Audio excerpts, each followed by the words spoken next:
السلام علیکم ورحمۃ اللہ وبرکاتہ۔ الحمد للہ وحدہ والصلاة والسلام علی من لا نبی بعدہ۔ فاعوذ باللہ من الشیطان الرجیم، بسم اللہ الرحمن الرحیم۔ یا ایہا الذین آمنوا اطیعوا اللہ واطیعوا الرسول واولی الامر منکم۔ وقال النبی صلی اللہ علیہ وسلم: لا يؤمن احدكم حتى تكون هواه تبعا لما جئت به، او كما قال علیہ الصلاة والسلام۔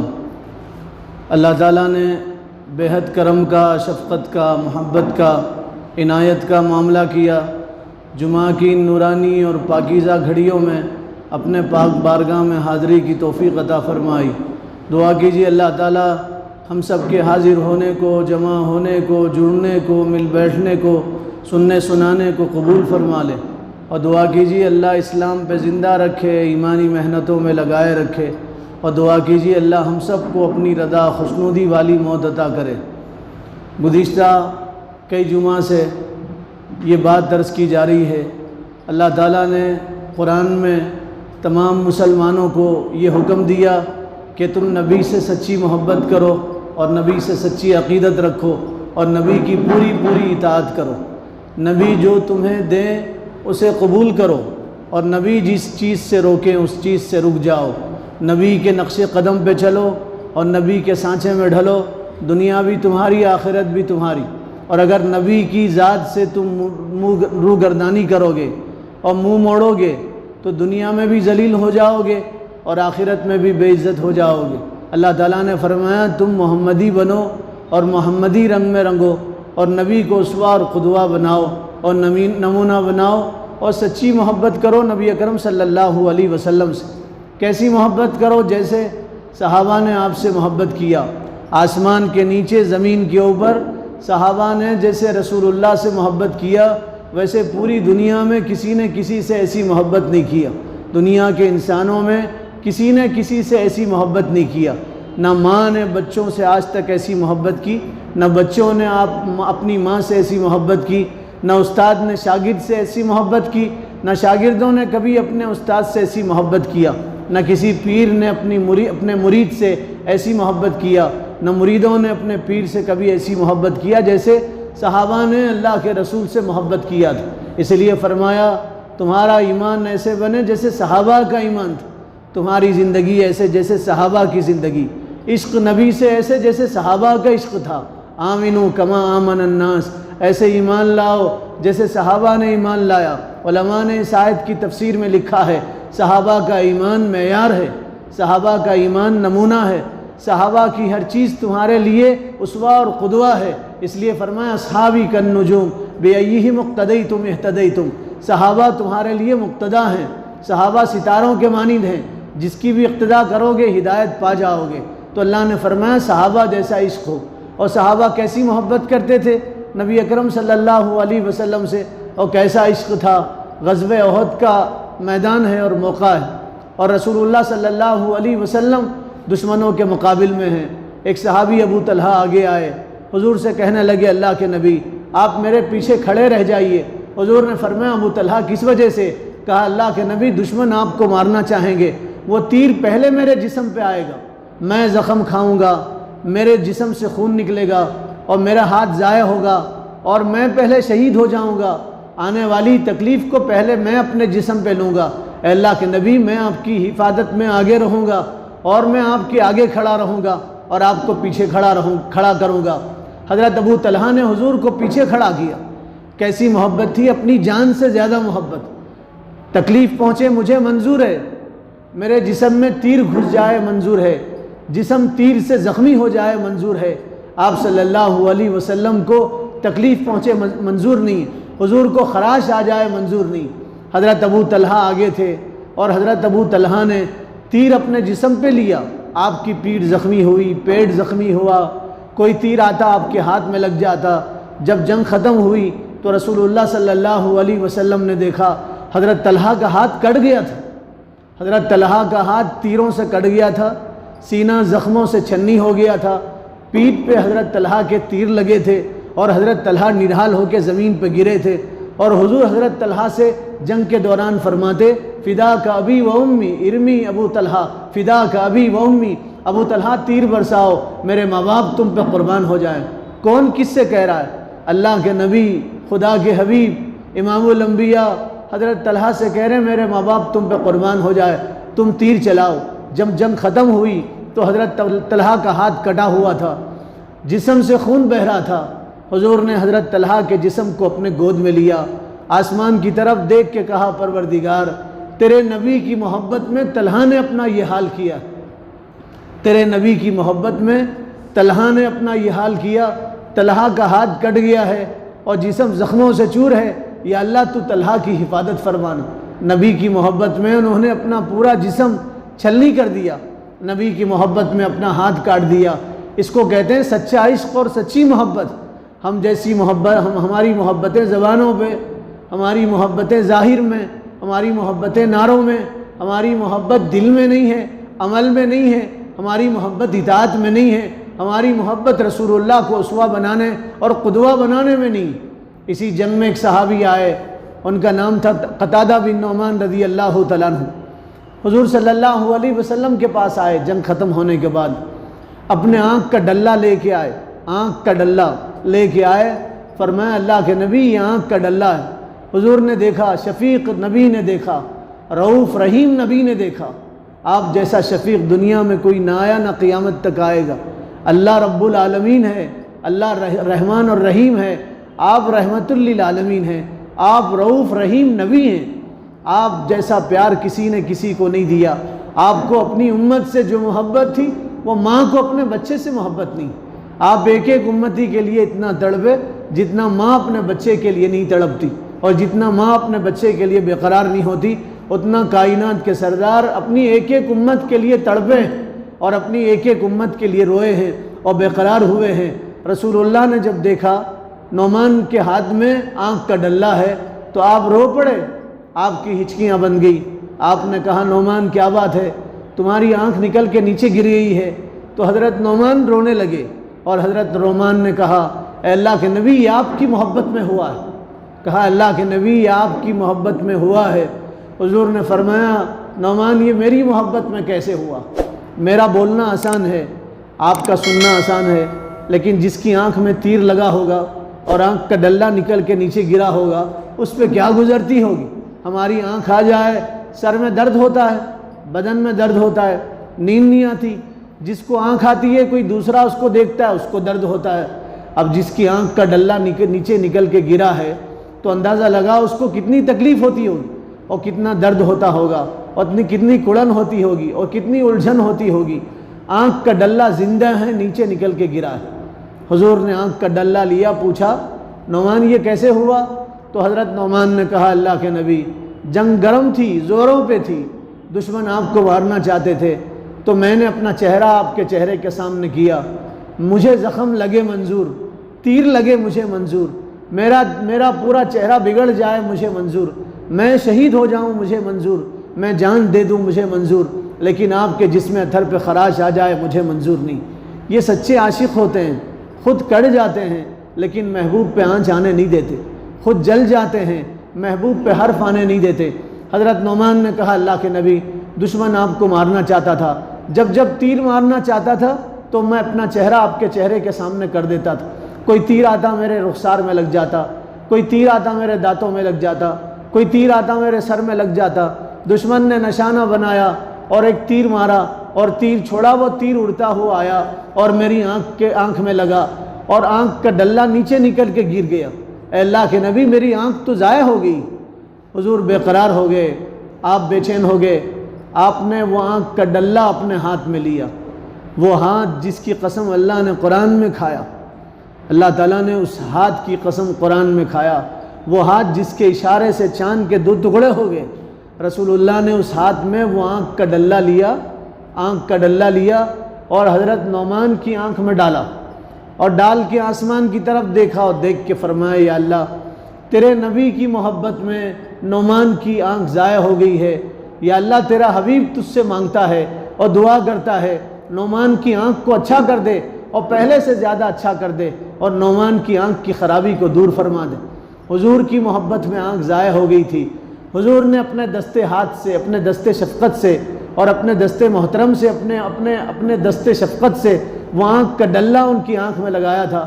حضرت نعمان فرماتے زندگی میں دوسری آنکھ خراب ہوئی، وہ آنکھ خراب نہیں ہوئی جو حضور نے اپنے ہاتھ سے لگایا تھا۔ وہ آنکھ زندگی میں خراب نہیں ہوئی جو حضور نے اپنی آنکھ سے لگایا تھا۔ دوسری آنکھ خراب ہو گئی، آپ جوانوں سے زیادہ تیز اس آنکھ سے دیکھتے تھے، ایسا محسوس ہوتا تھا کسی نے آج ہی ان کی آنکھ کو بنایا ہے، آج ہی ان کی آنکھ کو پیدا کیا گیا، دور تک دیکھتے تھے، ان کی آنکھ خراب نہیں ہوئی۔ تو نبی کی محبت میں انہوں نے اپنی آنکھ کو ضائع کیا، اس کو کہتے ہیں سچی محبت، سچا عشق۔ ابو دجانہ اسی جنگ میں تھے، ابو دجانہ رضی اللہ تعالیٰ عنہ۔ حضور نے دیکھا ان کے پورے جسم پہ تیر ہیں، فرمایا ابو دجانہ یہ تیر کیسے؟ حضرت ابو دجانہ نے کہا اللہ کے نبی آپ کی حفاظت میں اور آپ کی محبت میں یہ تیر لگے۔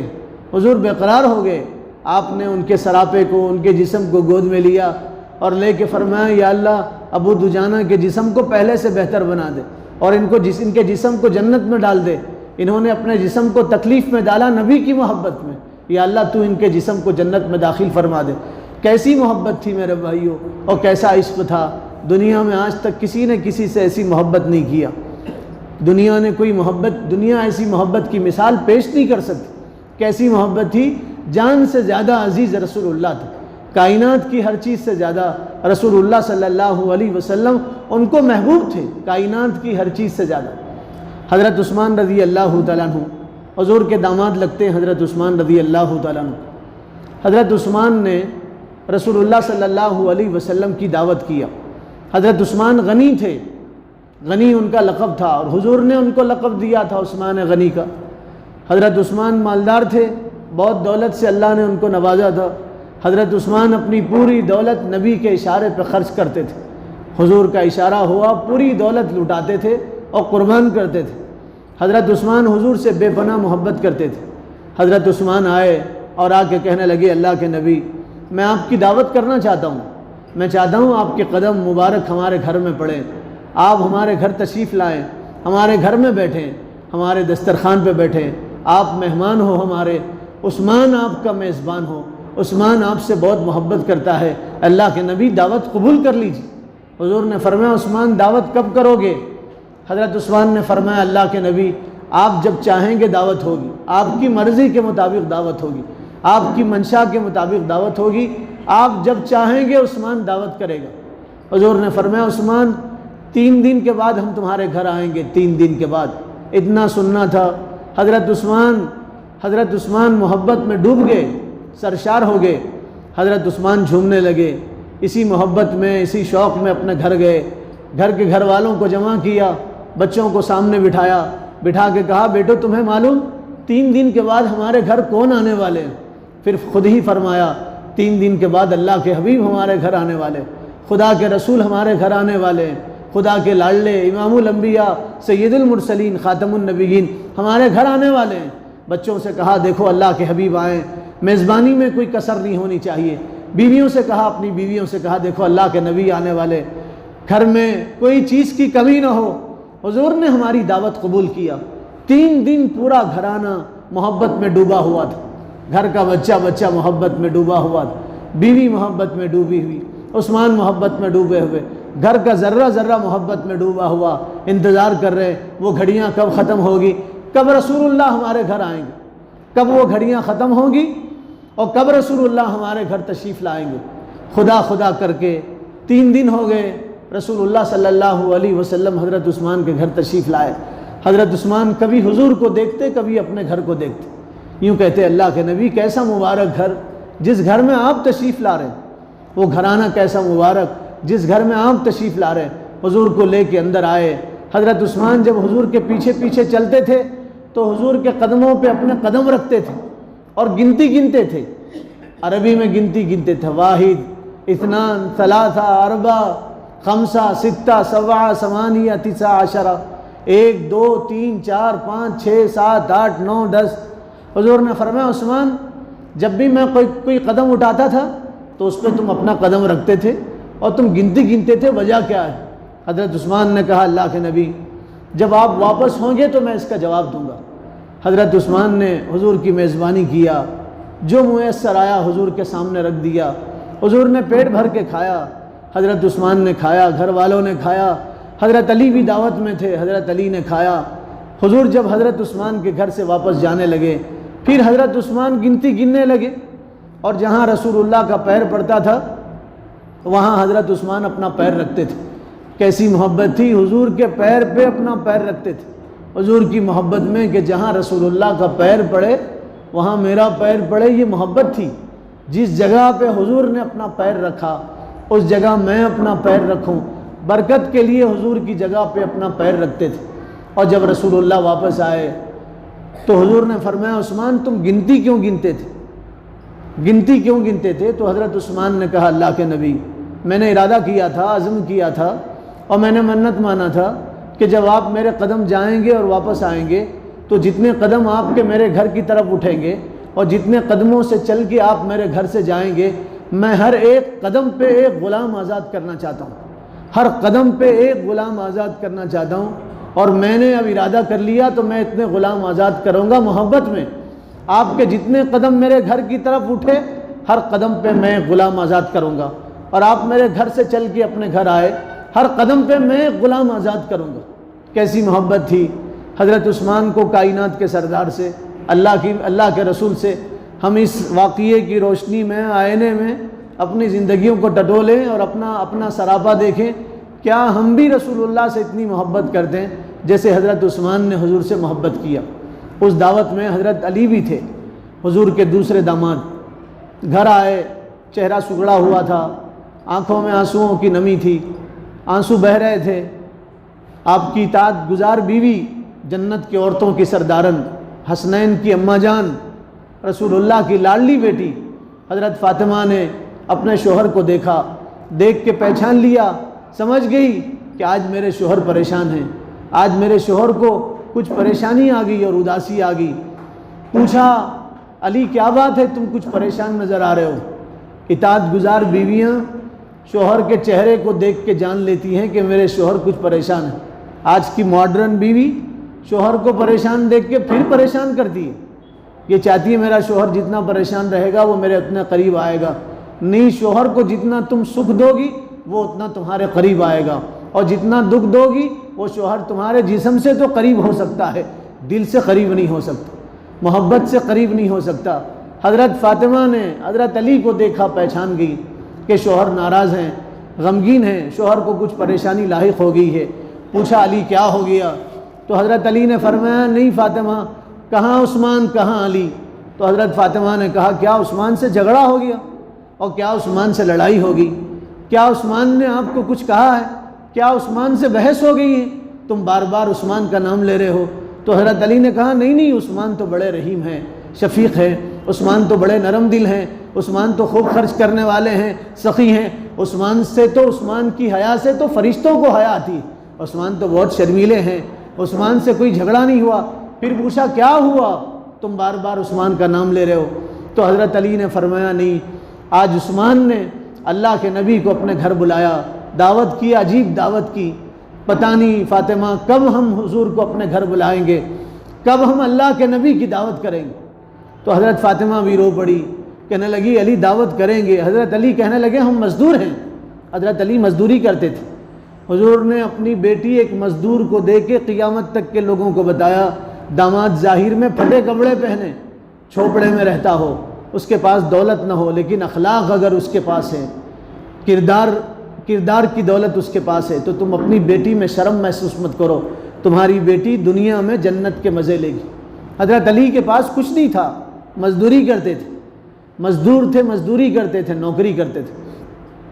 تو حضرت فاطمہ نے کہا علی دعوت کرو۔ حضرت علی نے کہا ہم مزدور ہیں، مزدوری ملتی ہے تو روزہ ہوتا ہے، مزدوری ملتی ہے تو روزی ہوتی ہے، گھر میں کھانا آتا ہے، اور مزدوری نہیں ملتی تو روزہ ہو جاتا ہے۔ جس دن مزدوری نہیں ملتی اس دن ہمارا روزہ ہو جاتا ہے، ہم تو مزدور آدمی ہیں۔ حضرت فاطمہ نے کہا علی دعوت دینا ہمارا کام ہے، کھلانا تو اللہ کا کام ہے۔ اللہ نے قرآن میں فرمایا روزی تو اللہ دیتے ہیں، علی تم جا کے دعوت دے دو، روزی تو اللہ دیں گے۔ حضرت علی محبت میں گئے، رسول اللہ کے سامنے بیٹھے، شرماتے ہوئے کہنے لگے اللہ کے حبیب ہمارے گھر آپ کی دعوت ہے۔ حضور خوش ہو گئے، کہا کیا تمہاری دعوت ہے؟ کہا ہاں میں نے دعوت دیا، آپ کی لاڈلی بیٹی فاطمہ نے دعوت دیا۔ حضور خوش ہو گئے، کہا میری بیٹی کے پاس میری دعوت ہے، فاطمہ کے پاس میری دعوت ہے، میری لاڈلی بیٹی کے بیٹی کے پاس میری دعوت ہے۔ حضور خوش ہوئے، حضور نے مہلت نہیں دیا، وقت نہیں دیا، ٹائم نہیں دیا، ارشاد فرمایا کل ہی ہم اپنی بیٹی کے پاس آئیں گے، کل صبح ہم اپنی بیٹی کے پاس آئیں گے اور اپنی بیٹی کے گھر دعوت قبول کریں گے۔ حضرت علی کچھ حیران ہوئے، کچھ محبت میں دوڑ کے فاطمہ کے پاس آئے اور آ کے کہنے لگے کل ہی حضور نے دعوت قبول کیا، فاطمہ حضور کی دعوت کیسے کریں گے؟ حضرت فاطمہ نے کہا علی ہم نے اور تم نے اپنے بس کا کیا ہے، اللہ اپنی قدرت کا تماشا دکھلائیں گے، ہمارے بس میں تو دعوت دینا ہے، دعوت کرنا اللہ کے قبضے قدرت میں ہے، اللہ دعوت کریں گے۔ پھر حضرت علی نے کہا فاطمہ آج میں مزدوری دیکھتا ہوں، کہیں مزدوری ملے گی، مزدوری کروں گا، اسی سے نبی کی دعوت کریں گے۔ حضرت علی گئے ایک یہودی کے باغ میں، یہودی سے کہنے لگے مزدوری کرنا چاہتا ہوں اور تم مجھ سے مزدوری لے لے، کام لے لے۔ یہودی نے کہا میرے پاس کوئی کام نہیں، چلے جاؤ۔ حضرت علی نا امید ہو گئے، شام گھر واپس آئے، آ کے حضرت فاطمہ سے کہنے لگے فاطمہ یہودی کے پاس بھی کوئی مزدوری نہیں ہے، میں واپس آ گیا ہوں، کل دعوت کیسے کریں گے؟ حضرت فاطمہ نے کہا علی روزی رساں تو اللہ ہے، ہم اللہ کے سامنے دوپٹہ پھیلائیں گے، تم ہاتھ پھیلا دو، اپنی پیشانی زمین پہ رگڑو، اللہ سے دعا کرو، اللہ دعوت کریں گے۔ کیسا یقین تھا ایک عورت کا، نبی کی بیٹی کا، نبی زادی کا، صاحبزادی کا، کیسے یقین تھا ہماری دعا پہ اللہ دعوت کریں گے، ہم ہاتھ اٹھائیں گے اللہ تعالیٰ روزی عطا فرمائیں گے۔ صبح ہوئی، رسول اللہ گھر تشریف لائے، دروازہ بجایا، لاڈلی بیٹی نے دروازہ کھولا، اپنے باپ کو دیکھ کے حضرت فاطمہ خوش ہو گئی، باپ نے بیٹی کو دیکھا، دونوں خوش ہو گئے۔ حضور ایک جگہ بیٹھ گئے، حضرت فاطمہ ڈرنے لگی، علی ڈرنے لگے۔ حضرت فاطمہ نے اللہ کا نام لیا، ہانڈی اٹھائی، اس میں پانی ڈالا، اس کو آگ پہ چڑھا دیا، چولہے پہ چڑھا دیا، اور پھر علی سے کہا علی سجدہ کرو، اللہ سے دعا کرو۔ ایک کونے میں دوپٹہ پھیلا کے بیٹھ گئی، کہنے لگی پروردگار ہم نے تو اپنا کیا ہے، ہم تو ضعیف ہیں، کمزور ہیں، ہمارے بس میں کچھ نہیں ہے، تیرے قبضے قدرت میں سب کچھ ہے، یا اللہ ہم نے تو حضور کو بلایا ہے، اب حضور کو کھلانا، حضور کا پیٹ بھرنا یہ تیرے قبضے قدرت میں، یا اللہ تو چیونٹیوں کو روزی دیتا ہے، بلوں میں چیونٹیوں کو روزی دیتا ہے، مچھلیوں کو روزی دیتا ہے، جنگلوں میں درندوں کو روزی دیتا ہے، یا اللہ بچے کو ماں کے پیٹ میں تو روزی دیتا ہے، کوے کے بچوں کو ان کے گھونسلوں میں روزی تو دیتا ہے، یا اللہ تو ہمیں بھی روزی عطا فرما، نبی کے سامنے رسوا مت فرما، ذلیل مت فرما، نبی کے سامنے بے عزتی ہوگی، یا اللہ خود ہمیں بھی کھلا دے، نبی کو بھی کھلا دے۔ دونوں دعا میں لگے۔ حضور نے فرمایا بیٹی کیا بات ہے، بہت دیر ہو گئی ہے، کھانا پیش نہیں کر رہے ہو؟ حضرت فاطمہ نے کہا ابا جان کچھ دیر میں آ جائے گا۔ پھر دونوں دعا کرنے لگے۔ جب بہت دیر ہو گئی تو رسول اللہ خود ہانڈی کے پاس آئے، آپ نے بسم اللہ کہا، ہانڈی سے کپڑا نکالا تو خوشبو آ رہی تھی اور پورے گھر میں خوشبو پھیل گئی، اور اپنی بیٹی سے کہنے لگے فاطمہ یہ خوشبو آ رہی ہے، کھانا تو پک گیا ہے، تم دیر کیوں کر رہی ہو، کھانا نکالو۔ حضرت فاطمہ دوڑ کے آئی، حضرت علی دوڑ کے آئے، دونوں نے دیکھا تو ہانڈی بھری ہے اور اندر سے ایسی خوشبو آ رہی ہے، آج تک انہوں نے ایسی خوشبو نہیں سونگا۔ حضور نے فرمایا دسترخوان لگا دو، دسترخوان لگا دیا گیا۔ رسول اللہ نے کھایا تو مزیدار کھانا تھا، حضرت علی نے چکھا تو ایسا لذیذ کھانا آج تک نہیں کھایا۔ حضرت فاطمہ کھانا کھاتی رہ گئی اور سر دھنتی رہ گئی، اور حضرت فاطمہ نے اپنے بیٹوں کو کھلایا اور بیٹے مزے سے کھانے لگے۔ چاروں پانچوں نے کھانا کھایا، اور جب حضور شکم سیر ہو گئے اور رسول اللہ صلی اللہ علیہ وسلم جانے لگے تو حضور پلٹ کے آئے اور حضرت علی سے پوچھا علی جانتے ہو کھانا کہاں سے آیا تھا اور تم نے کہاں کا کھانا کھایا؟ حضرت علی خاموش ہو گئے۔ فاطمہ سے پوچھا بیٹی تم نے ہانڈی پہ کیا چڑھایا تھا؟ تو بیٹی بھی خاموش ہو گئی، کوئی جواب نہیں دیتی۔ حضور نے مسکرا کے فرمایا علی اور فاطمہ سے دیکھو تمہاری محبت میں اور نبی کی محبت میں تم نے ہانڈی خالی چڑھایا تھا اور اللہ سے دعا کیا تھا، نبی کی محبت میں اور اللہ سے دعا میں اللہ تعالیٰ نے تمہیں اور ہمیں جنت کا کھانا کھلایا ہے، جنت کی نہروں کا کھانا کھلایا ہے۔ یہ جنت کا کھانا تھا جو نبی کی محبت میں تم نے اللہ سے مانگا تھا، اللہ نے آسمان سے بھیجا ہے۔ کیسی محبت تھی حضرت علی کو حضور سے، اور بیٹی کو اپنے باپ سے، ابا جان سے کیسی محبت تھی، کتنا تعلق تھا، کیسا رشتہ تھا، رگو ریشے میں محبت تھی. اپنی جان سے زیادہ عزیز حضور تھے ان کو، اپنی جان سے زیادہ حضور ان کو پیارے تھے. کیسی محبت تھی. حضور گھر سے باہر چلے گئے. حضرت علی نے فاطمہ سے کہا فاطمہ دعوت تو ادھوری رہ گئی، عثمان کی دعوت تو پوری تھی. عثمان کی دعوت میں رسول اللہ تشریف لائے تھے تو ہر قدم پہ عثمان نے غلام کو آزاد کیا تھا. ہم تو غریب ہیں، غلام کو آزاد نہیں کر سکے، دعوت ہماری ادھوری رہ گئی، ہم عثمان کی برابری نہیں کر سکتے. رسول اللہ پلٹ کے واپس آئے اور آ کے فرمایا علی تم کچھ کہہ رہے تھے. حضرت علی نے کہا اللہ کے نبی ہماری دعوت نامکمل تھی، ادھوری تھی. حضور نے فرمایا نہیں علی خوش ہو جاؤ، ابھی جبرائیل میرے پاس آئے اور جبرائیل نے کہا علی اور فاطمہ کو خوشخبری سنا دو، عثمان نے میرے ایک قدم پہ ایک غلام آزاد کیا ہے. فرمایا جبرائیل نے کہا علی اور فاطمہ کو خوشخبری سنا دو، میں تمہارے گھر کی طرف چل کے آیا، ہر قدم پہ اللہ تعالیٰ نے جہنم سے ایک امتی کو آزاد کرا دیا. ہر قدم پہ ہر قدم پہ میرے ہر چلنے کے ایک قدم پہ جہنم سے ایک غلام کو اللہ تعالیٰ نے آزاد کرایا. یہ تھی محبت، ان کے رگو ریشے میں محبت تھی. سچے دل سے رسول اللہ سے پیار کرتے تھے. ہمارے جیسی زبانی جمع خرچ نہیں تھا ان کے پاس، زبانی دعوے نہیں تھے ان کے پاس. محبت کس کو کہتے ہیں؟ چلے تو پتہ چلے نبی کا غلام، بیٹھے تو پتہ چلے نبی کا غلام، لیٹے تو پتہ چلے نبی کا غلام ہے، کام کرے تو پتہ چلے یہ نبی کا غلام ہے، معاملات کرے تو پتہ چلے یہ نبی کا عاشق. ایک صاحب ہندوستان سے انہوں نے کتاب لکھی ہے، ایک کتاب لکھی. ہندوستان سے امریکہ گئے، وہاں ایک گوری لڑکی سے انہوں نے شادی کیا، اس کو اسلام سمجھایا، دین سکھایا، مسلمان بنایا، پکا مسلمان بنایا. وہ پکی مسلمان بنی اور دیندار بنی. کچھ دنوں کے بعد وہ اپنی انگریز بیوی کو لے کے، گوری چمڑی والی بیوی کو لے کے ہندوستان آئے اور ان کی بیوی ان کے گھر والوں کے ساتھ رہنے لگی.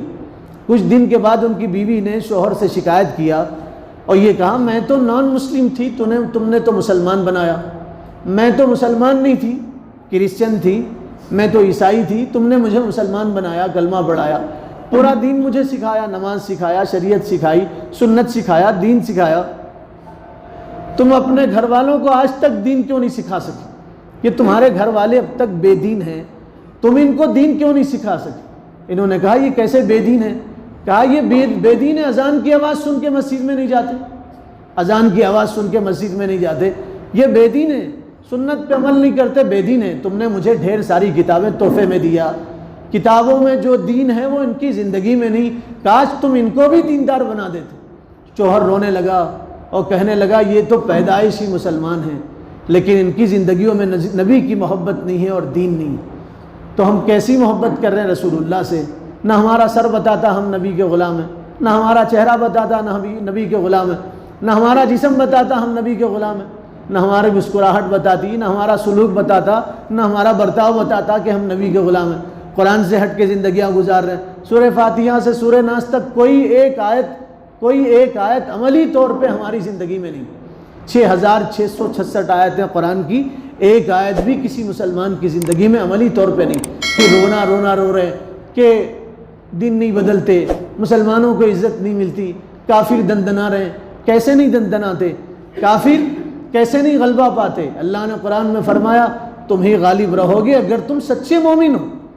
تم نبی سے سچا عشق کرو، اللہ تمہیں غلبہ عطا کریں گے، تمہیں دنیا میں غلبہ عطا کریں گے، فتح تمہاری ہوگی، دنیا تمہارے قدم چومے گی، پوری دنیا تمہارے قدموں میں ڈھیر کر دی جائے گی اگر تم سچے مومن بنو اور نبی کے سچے عاشق بنو. عشق کس کو کہتے ہیں؟ محبت کس کو کہتے ہیں؟ محبت سیکھو حضرت بلال سے، محبت سیکھو حضرت بلال سے. وہ تھے صحابی رسول لیکن وہ عاشق رسول سے جانے جاتے ہیں. حضرت بلال صحابی رسول تھے، عاشق رسول سے جانے جاتے ہیں حضرت بلال. مختصر قصہ سنا کے بعد ختم کر دوں حضرت بلال کا. حضرت بلال سے کسی نے پوچھا بلال تم نے پہلی مرتبہ رسول اللہ کو کب دیکھا؟ تو حضرت بلال نے کہا میں ابو جہل کا غلام تھا، ابو جہل روزانہ رات میں مارتا تھا، ہم سے جو پسواتا تھا، پوری رات ہم چکی پیستے تھے، دن بھر وہ ہم سے کام لیتا تھا. ایک مرتبہ مجھے سرد بخار تھا، زیادہ بخار تھا، سردی کا موسم تھا، پورا بدن تپ رہا تھا، میں لحاف اوڑھ کے سو گیا تھا. میرا آقا میرے پاس آیا ابو جہل، وہ کوڑا لے کے مارنے لگا. اور کہنے لگا سوتا ہے، کام کون کرے گا، اٹھ اور کام کر، اور میرے آقا نے اور میرے مالک نے مجھے جو دیا اور کہا صبح ہونے تک یہ جو تجھے پیسنا پڑے گا۔